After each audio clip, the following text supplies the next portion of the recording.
Hello दोस्तों, आप सभी का स्वागत है मेरे चैनल पर। तो चलिए आज की कहानी को शुरू कर लेते हैं।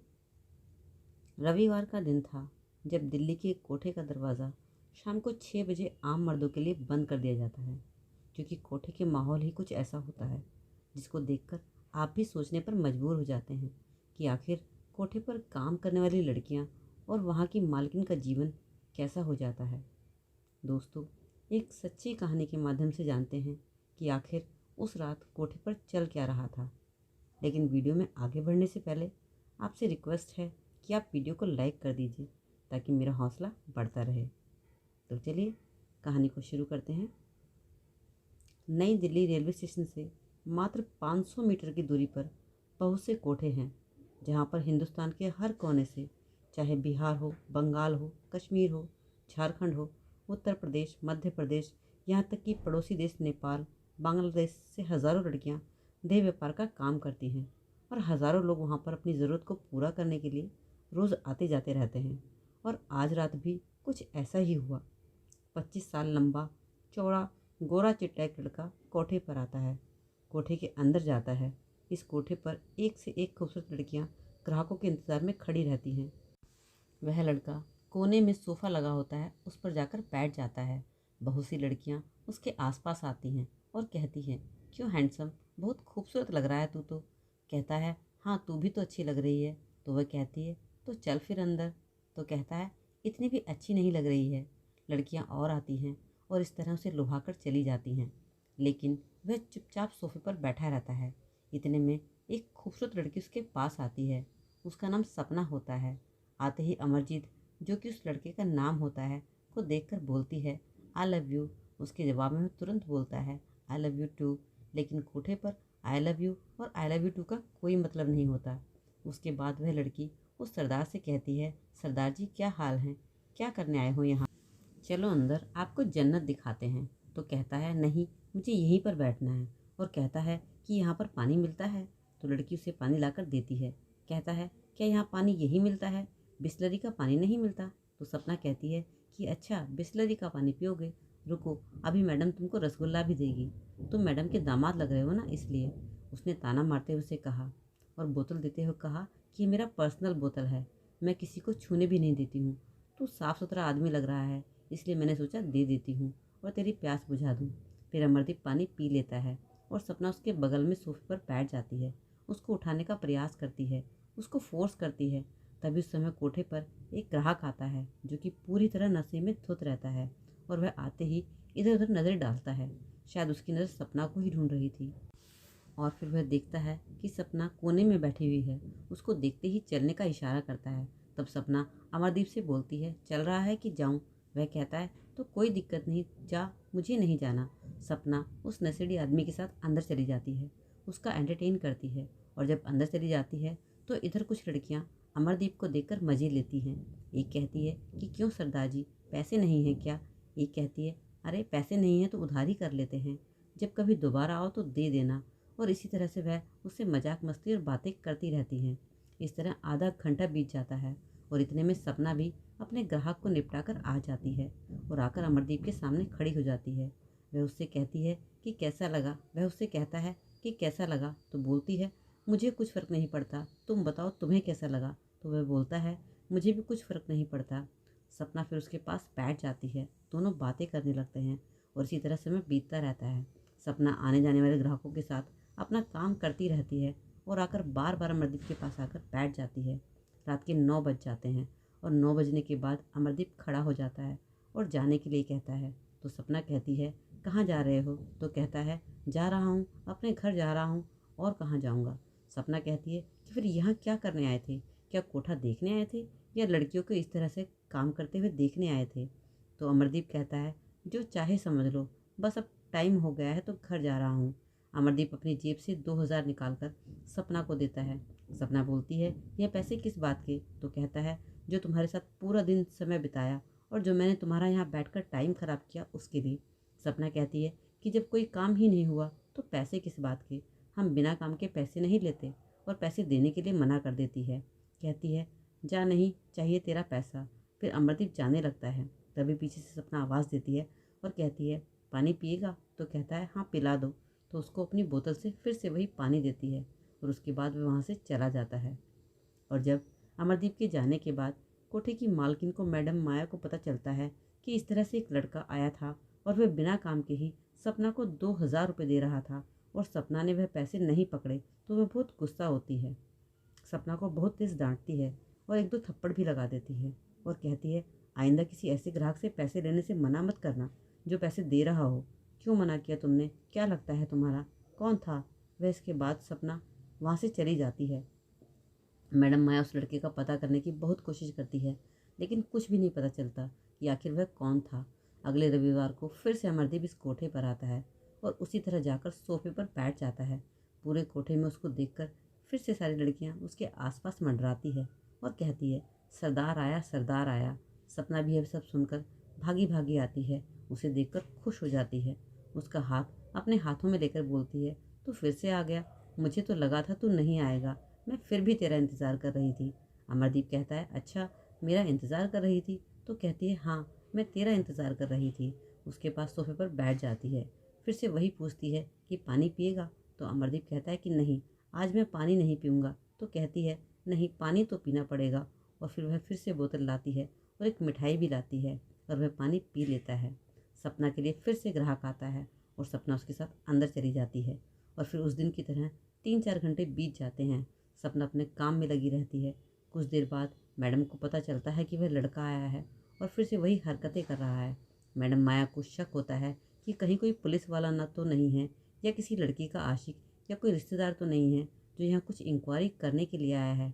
फिर वो सोचती है कि पुलिस वाला होगा तो उसे कोई फ़र्क नहीं पड़ता, क्योंकि पुलिस वालों की तो उससे वैसे भी बहुत जान पहचान होती है। इसलिए वह बाहर आती है और अमरदीप के सामने आकर खड़ी हो जाती है और उससे कहती है, और सरदार जी क्या हाल हैं? तो कहता है, ठीक है। तो कहती है, क्या करने आते हो यहाँ पर? तो कहता है, बस ऐसे ही टाइम पास करने आ जाता हूँ। तो कहती है, यह कोई घूमने की जगह थोड़ी है जो तुम टाइम पास करने चले आते हो। तुम तो यहाँ देख ही रहे हो लोग यहाँ क्या करने आते हैं और क्या करके जाते हैं, और तुम तो वह सब भी नहीं करते। फिर तुम यहाँ पर क्यों आते हो? शरीफ आदमी लगते हो। ज़्यादा देर बैठोगे तो कोई तुम्हारी फ़ोटो खींच लेगा, तुम्हें वायरल कर देगा, बेकार में बदनामी होगी। तो क्यों यहाँ पर इतनी देर से बैठकर अपना टाइम ख़राब करते हो? अपना काम करो और निकलो। तो वह कहता है, ठीक है। इतने में फिर से उससे कहती है कि अगर तुम्हें बैठना ही है तो यहाँ बैठने के एक एक मिनट के पैसे लगते हैं और यह कोठा है। तो कहता है, ठीक है, बताओ कितने पैसे लगेंगे? तो उसे कहती है कि तुम पिछले हफ्ते भी यहाँ 3-4 घंटे बैठ कर गए और आज भी तुम्हें इतना ही टाइम हो गया है, तो यहाँ बैठने का तो एक दिन का 20,000 लगता है, लेकिन देखने में शरीफ लगते हो तो मैं तुमसे एक दिन का 10,000 लूँगी। अमरदीप कहता है, ठीक है, जो लगेगा मैं दे दूँगा। तो कहती है, दे देंगी नहीं, अभी दो, नहीं तो यहाँ से निकलो। तभी अमरदीप अपनी जेब से 20,000 निकालता है और उसे दे देता है। पैसे लेते ही माया मैडम खुश हो जाती है और कहती है, ठीक है, तुम्हें जितनी देर बैठना है बैठो, लेकिन कोई शरारत नहीं करना, नहीं तो मुझसे बुरा कोई नहीं होगा। तो वह कहता है, आप निश्चिंत होकर बैठ जाओ, मैं कुछ नहीं करूँगा। माया मैडम जाते जाते उन लड़कियों को भी इशारा करती है और कहती है कि देखो सरदार जी बैठे हैं, इनका ख्याल रखना। इशारे में वह लड़कियों से कहना चाह रही थी कि शरीफ आदमी लगता है, बुद्धू है और जितना लूट सको लूट लो। सभी लड़कियां और सपना दूर से खड़े हुए सब देख रही होती हैं। सपना को ये सब बहुत बुरा लगता है कि मैडम उसकी जेब से कैसे पैसे निकलवा लिए। तभी उनमें से एक लड़की आकर अमरदीप के पास आकर बैठ जाती है और उसकी तारीफ़ करने लगती है। कहती है, तुम तो राजा हो, पंजाब के राजा हो, तुम्हारे पास ज़्यादा ही पैसा है, तो कुछ पैसे हमें भी दे दो, 200-400 हमें भी मिल जाएंगे तो हम भी खुश हो जाएंगे। इतने में सपना आती है और उस लड़की को हाथ पकड़कर वहाँ से खड़ा कर देती है कि चल यहाँ से उठ, तू भी मैडम की तरह से लूटने लगी। तो इतने में अमरदीप कहता है, तुम्हें क्यों बुरा लग रहा है, बैठने दो। तो कहती है, अभी तो तुमने इतने पैसे निकाले हैं और यह सब तुम्हें लूटने के लिए बैठ गई हैं। तो कहता है, कोई बात नहीं, और अपनी जेब से 400 रुपये निकालता है और उस लड़की को दे देता है। इतने में ही एक ग्राहक आता है और सपना को चलने के लिए कहता है। सपना चली जाती है और इस तरह से ग्राहक आते जाते रहते हैं, कभी सपना के साथ तो कभी दूसरी लड़की के साथ चले जाते हैं। इन सब में सपना सबसे ज़्यादा बिजी रहती है, क्योंकि वह देखने में बहुत ही खूबसूरत है और उसकी उम्र भी कम होती है। और फिर इस तरह से उस दिन का भी समय कट जाता है। फिर से रात के 10 बज जाते हैं। अमरदीप जाने लगता है। सपना फिर से उसे कहती है कि तुम आते हो, बैठ कर चले जाते हो, कुछ करते नहीं, कम से कम गले लगा कर चले जाओ। तो वह उसके गले लगता है। सपना फिर से कहती है, जा रहे हो? फिर अगले हफ्ते आओगे ना? तो कहता है, आऊँगा। तो क्या इसी कोठे पर थोड़ी आऊँगा? तुम्हारी मैडम वैसे भी यहाँ बैठने के बहुत पैसे लेती है, 3-4 घंटे की ही एक दिन के 10,000 ले लेती है। तो सपना कहती है कि तुम पैसों की चिंता मत करना, लेकिन आना हो तो यहीं आना। कहती है कि मैं तुम्हें 5,000 रुपये दे दूँगी और 5,000 तुम अपने मिलाकर मैडम को दे देना, लेकिन यहीं पर आना और यह बात किसी को भी नहीं बताना। तो वह कहता है, अगर अगले संडे फिर से अमरदीप कोठे पर दाखिल होता है। सपना उसे देखते ही भाग कर आती है और उसके गले से लग जाती है, उसे अंदर ले आती है और सोफे पर बिठा देती है, साथ उसके बैठ भी जाती है। हमेशा की तरह फिर से कोठे में शोर मच जाता है कि सरदार जी आ गए। जब मैडम को कोई यह पता चलता है, मैडम उसके पास आती है और उससे अपने पैसे मांगती है और वह उसको पैसे दे देता है और मैडम वहाँ से चली जाती है। मैडम के जाने के बाद सपना अमरदीप से कहती है कि देखो, यहाँ तुम जैसे पता नहीं कितने लोग आते हैं और कितने जाते हैं। तुमसे धनवान लोग भी आते हैं, लाखों रुपए बर्बाद करके चले जाते हैं।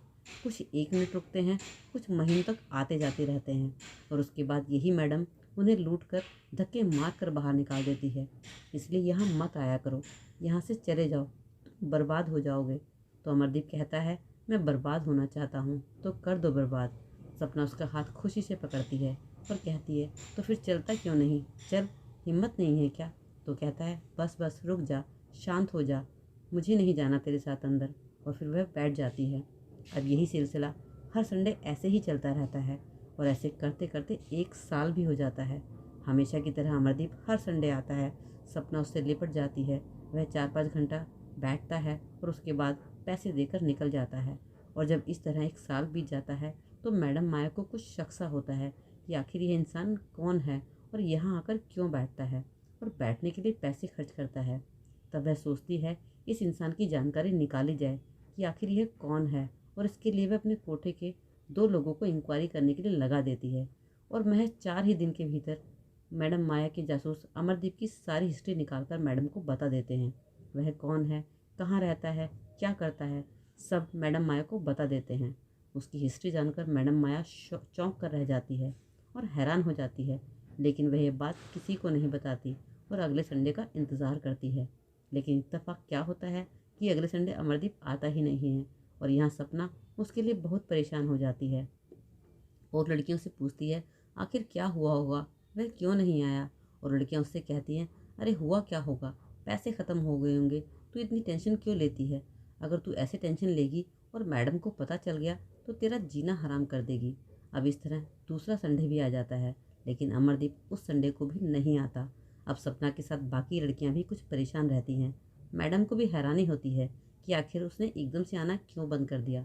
लड़कियां सोचती हैं कि अच्छा था, आता था, अच्छा लड़का था, बैठता था, बातें करता था, हमारा टाइम पास करता था और कुछ हमें भी कुछ दे जाया करता था, ना जाने क्यों नहीं आ रहा है।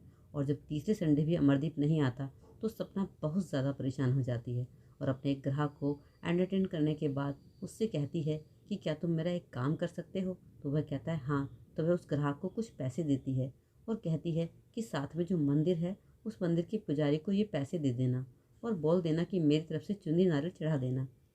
इसलिए ऐसा करती है क्योंकि वो कोटे से बाहर नहीं जा सकती और वहाँ जाना अलाउड भी नहीं होता है। और वह शायद अमरदीप के लिए दुआएं मांग रही होती है कि वह किसी तरह से वापस आ जाए। और इसी तरह चौथे संडे भी अमरदीप नहीं आता। अब मैडम बाया भी परेशान हो जाती है कि आखिर क्या बात है, क्यों नहीं आ रहा। वह अपने 2 आदमी भेजकर पता लगाती है कि आखिरकार वह क्यों नहीं आया और कहाँ है, कहीं दूसरे कोठों में तो नहीं आया है। लेकिन जब वह दूसरे कोठे में भी नहीं नज़र आता तो सबको बड़ी हैरानी होती है कि आखिर एकदम से वह कैसे गायब हो गया। और तभी अगले संडे अचानक से अमरदीप फिर से कोठे पर आता है। वह जैसे ही सीढ़ियों पर दाखिल होता है पूरे कोठे में शोर मच जाता है। सपना को जैसे ही खबर होती है वह दौड़ती हुई आती है और जाकर उसके गले लग जाती है और ज़ोर ज़ोर से रोने लगती है। इतना कसकर उसको पकड़ती है कि बाकी लड़कियां उसे हटाने की कोशिश भी करती हैं तो वो नहीं हटती और उसे अंदर लेकर आती है और सोफे पर बिठा देती है और उसके पास बैठ जाती है और बहुत खुश हो जाती है। बाकी लड़कियां भी इकट्ठी हो जाती हैं। सभी पूछती हैं कि तुम इतने दिन कहाँ थे, क्यों नहीं आए? सपना पूछती है, अरे तू कहाँ गया था, इतने दिन क्यों नहीं आया? घर बेचने गया था या खेत बेचने गया था? अमरदीप मुस्कुराते हुए कहता है, हाँ मैं कुछ दिन के लिए गांव चला गया था। उसके बाद सपना उसके लिए चाय पानी बनाने अंदर चली जाती है। तभी ये सब मैडम को पता चलता है, जो पहले से ही 5 हफ्तों से अमरदीप का इंतज़ार कर रही थी। वह अमरदीप को अपने कमरे में बुलाती है। वह अंदर जाता है तो मैडम माया उसे साथ में लगे सोफे पर बैठने का इशारा करती है और वह बैठ जाता है। उसके बाद वह अचानक से कहती है कि हाँ तो मिस्टर अमरदीप चड्ढा, इतने दिन कहाँ थे? अपना रियल नाम सुनकर अमरदीप चौंक सा जाता है और उसने उसको अमरदीप चड्ढा इसलिए कहा क्योंकि वो उसकी सारी हिस्ट्री जान चुकी थी। तो उसकी हिस्ट्री यह थी कि अमरदीप का पूरा नाम अमरदीप चड्ढा चड्ढा था और वह अमेरिका इंजीनियरिंग की डिग्री लेकर नोएडा में एक अच्छी कंपनी में एमडी होता है और वह यूपी के एक गांव का रहने वाला होता है और नौकरी में कम से कम लगभग साल के 7 से 8 लाख रुपए कमाता है। मैडम माया उसे कहती है कि अमरदीप, मुझे तुम्हारे बारे में सब कुछ जानकारी है। तुम कौन हो, क्या हो। अब तो मुझे यह बताओ कि तुम इस कोठे पर क्या करने आते हो। जब तुम इतना अच्छा कमाते हो, इतने पढ़े लिखे हो, तो यहाँ तुम्हारा क्या काम है? मुझे अपना ही समझो और सब कुछ सच सच बताओ। तब अमरदीप कहता है कि अगर आप मुझे अपना समझती हैं तो मैं आपको अपनी सारी कहानी बता देता हूँ। मैं एक लड़की से प्यार किया करता था। मैंने उसे ज़िंदगी के सारे सुख दिए, गाड़ी दिलाई, पैसा खर्च किया, जो उसे ऐशो आराम चाहिए था सब दिया, लेकिन न जाने क्यों वह मुझे छोड़कर चली गई। शायद उसे मुझसे बेहतर कोई मिल गया होगा और इस तरह से मेरा दिल टूट गया था। और फिर उसके बाद फिर से मैंने एक लड़की को अपना जीवन साथी बनाने का फैसला किया, क्योंकि मुझे शादी भी करनी थी। तो इस तरह से मुझे एक लड़की और मिली और उससे मैंने शादी भी की और उसे भी ज़िंदगी के सारे सुख दिए, लेकिन उसने भी मेरे साथ ऐसा ही किया और कुछ टाइम रहने के बाद मुझे छोड़कर चली गई। और यह सब बातें जब मैंने अपने दोस्त से डिस्कस की और उसे बताया कि मुझे लाइफ में बहुत धोखा मिला है और मुझे लड़कियों पर बिल्कुल भी भरोसा नहीं है, तो इस पर मेरे दोस्त ने मुझे समझाया कि आखिर लड़कियों के पीछे क्या भागना है। इससे अच्छी लड़कियां तो कोठे पर होती हैं, कम से कम दिल तो बहलाती हैं। उनसे अपना दिल बहलाओ और चले आओ। इसलिए लड़कियों के पीछे क्या भागना, लड़कियां तो होती ही ऐसी हैं, इसलिए परेशान होने की ज़रूरत नहीं है। उसके बाद मैं काफ़ी डिप्रेशन में चला गया और उसके बाद एक दिन मैं कोठे पर आया और फिर दूसरे हफ्ते भी आया। मुझे यहाँ आना अच्छा लगा। मैं बैठकर अपना टाइम पास कर लिया करता था। यहाँ की लड़कियाँ अच्छी थी। और मैडम, जब आप मुझे अपना कह ही रही हैं तो मैं आपसे एक और ज़रूरी बात करना चाहता हूँ। वह कहती है, कहो क्या कहना है। तो कहता है, मैं सपना से शादी करना चाहता हूँ। इस पर मैडम माया अमरदीप को बड़ी हैरानी से देखती है। उसकी बातें सुनकर उसका मुंह खुला का खुला रह जाता है और आंखें फटी की फटी रह जाती हैं। तब वह अमरदीप से कहती है कि आखिर तुम सपना के बारे में जानते हो ना, कि वह क्या काम करती है और यहाँ क्या काम होता है, फिर भी तुम इस तरह की बातें कर रहे हो। तब अमरदीप मैडम से कहता है कि देखिए मैडम, सपना एक अच्छी लड़की है और यह उसका काम है, उसकी जॉब है। मैंने यहाँ से लेकर अमेरिका तक बहुत लड़कियाँ देखी, लेकिन सपना उस हिसाब से बहुत अच्छी है, अपना काम ईमानदारी से करती है। और एक बात आपको शायद नहीं पता होगी कि सपना मुझे हर हफ्ते 5,000 रुपये दिया करती थी, जो मैं तुम्हें दिया करता था। और यह बहुत ही अजीब थी उस लड़की में, क्योंकि आज तक जितनी भी लड़कियां मेरी लाइफ में आई, सब ने मुझे लूटा। एक सपना ही थी जिसने मुझे पैसे दिए थे, वह भी मुझसे सिर्फ मिलने के लिए। मैंने उसकी आंखों में अपने लिए प्यार देखा। वह हमेशा मेरा इंतज़ार किया करती थी। इस पर मैडम माया कहती है कि इसके लिए तो तुम होटल जा सकते थे, रेस्टोरेंट जा सकते थे, किसी बार में जा सकते थे, यहाँ कोठे पर ही क्यों आए। तो कहता है, बस मेरा मन उस समय कोठे पर आने का किया तो मैं कोठे पर आ गया। इसके पीछे कोई ख़ास कारण नहीं है। तो आप प्लीज़ मुझे मना मत करिए। आपको जितने पैसे चाहिए मैं दे दूँगा, लेकिन आप मुझे सपना से शादी करने दीजिए और सपना को यहाँ से फ्री कर दीजिए। इस पर मैडम कहती है कि क्या सपना को पता है कि तुम मुझसे शादी करना चाहते हो। तो कहता है कि शायद नहीं पता और ना ही मैंने उसे बताया है। उसे तो यह भी नहीं पता कि मैं उससे प्यार करता हूँ कि नहीं, लेकिन हाँ मुझे यह पता है कि वह मुझसे बहुत प्यार करती है। मैंने उसे पूरा 1 साल परखा है और मैं यही देखना चाह रहा था कि सच में वह मुझे प्यार करती है या नहीं, कैसे स्वभाव की है। और सच में मैंने इस 1 साल में पाया कि लड़की मुझे बहुत प्यार करती है, मेरे पैसे से नहीं। तो मैडम, जब आपने मुझे अपना कह ही दिया है तो प्लीज़ मुझे मना मत कीजिए और सपना से मेरी शादी करवा दीजिए। तो मैडम कहती है, ठीक है, एक बार मैं सपना से पूछ लेती हूँ वह क्या कहती है। कमरे का दरवाज़ा बंद होता है। बाहर किसी को कुछ नहीं बताया जाता अंदर क्या बात चल रही थी। उधर बाहर सपना और लड़कियाँ सब यही सोच रही होती हैं कि शायद अमरदीप खेत और घर बेच कर आया है तो मैडम उसको लूटने में लगी है, क्योंकि पिछले 4 हफ्तों से जब वह नहीं आया था वह सारा पैसा शायद उससे वसूल कर रही होगी। उसके बाद मैडम सपना को अंदर बुलाती है। सपना अंदर आती है और डरते हुए अंदर कदम रखती है कि कहीं मेरी कोई शिकायत ना हो, कहीं मेरी नौकरी पर कोई बात ना आ जाए। तब एकदम से मैडम माया सपना से कहती है, ए लड़की, क्या तू इस लड़के से शादी करेगी? और जैसे ही सपना यह सब सुनती है उसकी हालत ख़राब हो जाती है। वह दहाड़े मार मार कर रोती है, इतनी ज़ोर ज़ोर से चिल्ला कर रोती है और रोते रोते ज़मीन पर बैठ जाती है। उसको समझ ही नहीं आ रहा था कि आखिर यह हो क्या रहा है। इतने में मैडम आगे आती है और उसे अपने हाथों से ऊपर उठाती है और चुप कराने की कोशिश करती है। उठते ही मैडम के वो गले लग जाती है और फिर एक बार जोर जोर से रोने लगती है। लाख छुटाने पर वह अलग नहीं होती और दहाड़े मार मार कर जोर जोर से रोने लगती है। मैडम उसे बहुत चुप कराने की कोशिश करती है कि क्यों बच्चों की तरह रो रही हो। इतने में आवाज़ सुनकर सारी लड़कियां कमरे में आ जाती हैं। सभी घबरा जाती हैं कि सपना इतनी ज़ोर ज़ोर से क्यों रो रही है।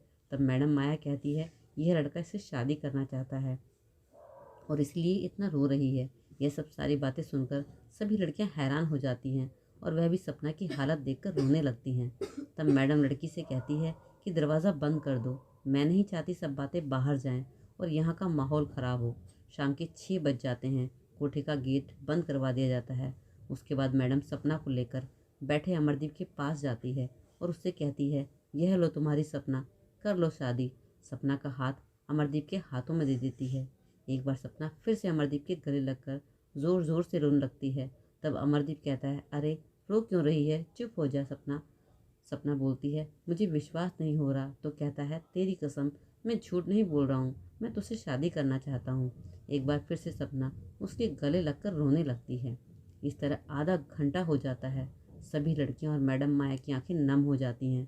तब मैडम माया को अमरदीप कहता है कि बोलो, अब तुम्हें क्या कहना है, तुम्हें इसकी क्या कीमत चाहिए, मैं देने को तैयार हूँ। तो वह कहती है, बेटा देखो, मैंने जीवन में बहुत पैसा कमाया, पैसा तो कोई भी अपने साथ लेकर नहीं जाता, पैसा मैं और भी कमा लूँगी, तुम इसे ले जाओ, मुझे तुमसे कुछ नहीं चाहिए। बहुत अच्छी लड़की है, तुम इसे हमेशा खुश रखना, बस मेरी दुआ है तुम्हारे साथ। और उसके बाद माहौल कुछ खुशनुमा हो जाता है और लड़कियां मजाक में कहने लगती हैं, जीजा जी, हमारे लिए भी कोई लड़का ऐसा ढूंढ कर ला दो ताकि हमसे भी कोई शादी करने वाला हो। और इस तरह से सब खिलखिलाकर हंसने लगते हैं और सपना भी ज़ोर ज़ोर से हंसने लग जाती है। लड़कियां कहती हैं, जाने के बाद हमें भूल मत जाना और यहाँ आते जाते रहना। और इसी बीच जब अमरदीप 4 हफ्ते नहीं आया था, उसकी कहानी भी सभी को बताता है कि वह क्यों नहीं आया था। वह बताता है कि उसकी कंपनी अमेरिका से लिंक है और इसी सिलसिले में वह अमेरिका गया था और उसे आगे की नौकरी वहीं अमेरिका में करनी है और उसे वापस अमेरिका भी जाना है। इस वजह से वह 4 हफ्ते तक यहाँ नहीं आ पाया। और उसके बाद मैडम माया उन्हें रात के 12 बजे के आसपास कोठे से चुपचाप बाहर निकाल देती है। उसके 2 महीने बाद वह सपना से शादी करके अमेरिका ले जाता है। अब अमेरिका में जाकर दोनों बहुत खुश हैं। बीच में एक बार वो लोग कोठे पर भी आए थे और सभी के लिए बहुत सारे गिफ्ट भी लाए थे। तो इस तरह से एक कोठे की लड़की की ज़िंदगी किस तरह से एक खुशियों से भरी ज़िंदगी बन गई, एक ऐसे इंसान के साथ जिसने उसकी फीलिंग को समझा, जिसने उसकी इज्जत को समझा। दोस्तों, ज़रूरी नहीं है कि कोठे में काम करने वाली लड़कियां सभी एक जैसी होती हैं। दिल सबके पास होता है, उनका भी मन करता है उनका घर हो, बच्चे हों, पति हो। अमरदीप ने एक बहुत ही नेक काम किया, सपना को वहाँ से निकाल कर और उसे एक इज्जत की ज़िंदगी देकर। तो दोस्तों, आपको कहानी कैसी लगी ज़रूर कमेंट करके बताना और चैनल पर पहली बार आए हैं तो चैनल को सब्सक्राइब जरूर कर लीजिए और कहानी थोड़ी सी भी अच्छी लगी तो एक लाइक ज़रूर कर दीजिए। तो चलिए फिर इस तरह की कहानी के साथ मिलते हैं अगले वीडियो में। तब तक के लिए अपना ख्याल रखें। Goodbye, thank you.